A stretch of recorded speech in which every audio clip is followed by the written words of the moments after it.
अस्सलामुअलैकुम my social media family, कैसे हैं आप लोग। उम्मीद करते हैं आप लोग खैरियत से होंगे। जनाब बात करने जा रहे हैं विकी कोडू की।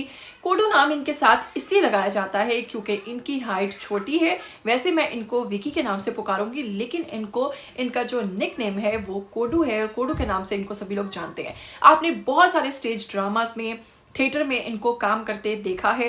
वो क्या काम करते हैं ये तो एक अलग बात है, क्योंकि वहां पर बहुत सारे लोग जहां पर मुजरा और इस तरह की चीजें देखने जाते ही जाते हैं, वहां पर ऐसे जो आर्टिस्ट हैं विकी कोडू जैसे, सुहेल अहमद जैसे और दीगर कई जो स्टार्स हैं उनके जैसे उनकी परफॉर्मेंस को देखने भी जाते हैं। तो जनाब विकी कोडू ने तो जनाब डांस से अपना नाम नहीं बनाया, लेकिन अपनी परफॉर्मेंस के बलबूते पर वो काफी नाम बना चुके हैं और काफी लोगों से काफी आगे निकल चुके हैं।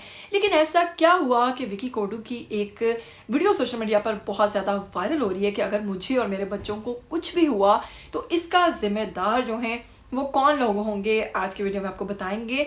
लेकिन अगर आप लोग चैनल पर नए हैं तो जल्दी से चैनल को सब्सक्राइब कीजिए, बेल आइकन को प्रेस कीजिए, आने वाली वीडियोस के बारे में आपको पता चलता रहेगा।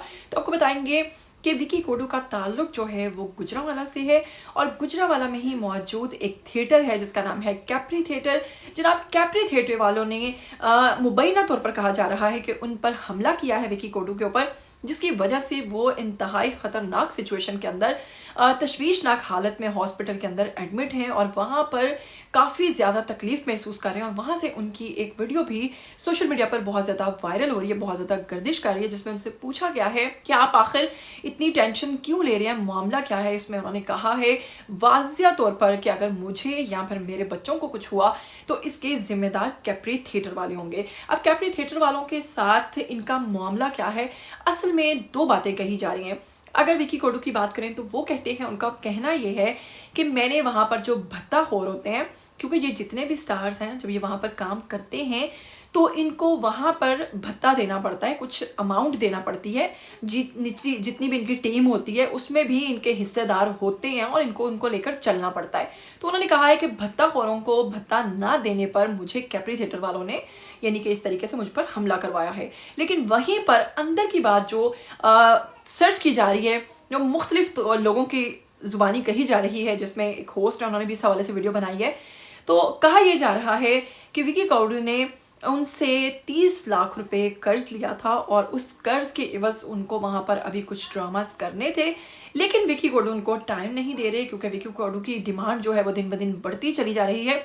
विकी के इस डिमांड की वजह से वो उनको बिल्कुल टाइम नहीं दे रहे, जिसकी वजह से उन्होंने इन्हें एक छोटा सा डेमो दिखाया है कि अगर तुम हमें टाइम नहीं दोगे तो हम तुम्हारे साथ कुछ भी कर सकते हैं। तो अगर तो विकी कोडू ने वाकईतन उनसे कर्ज लिया है तो इन्हें अपने वादे को पूरा करना चाहिए।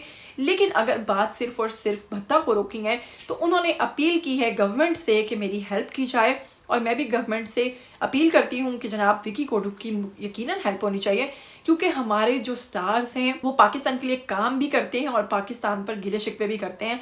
बहुत सारे लोगों ने अक्सर ये बात की है कि जिस तरह से हमने पाकिस्तान के लिए काम किया है उस तरीके से हमें पाकिस्तान की तरफ से रिवॉर्ड नहीं मिला। तो जनाब विकी कोडू भी आजकल यही कहते दिखाई दे रहे हैं कि मैं गवर्नमेंट से अपील करता हूँ कि मैंने भत्ता ना देने की सूरत में जो मुझ पर हमला हुआ है इसका सख्त से सख्त एक्शन लिया जाए। आप इस हवाले से क्या कहना चाहेंगे? आपको दोनों बातों में से कौन सी बात सच्ची लगती है? क्या वाकई विकी कोडू ने कर्ज ले रखा था या फिर भत्ताखोरों वाला मामला आपको बिल्कुल दुरुस्त मामला लग रहा है? जो भी कहना चाहेंगे आ जाइए कमेंट बॉक्स में, जल्दी से अपनी राय दीजिए। फिर मिलेंगे, टिल देन टेक केयर, अल्लाह हाफिज।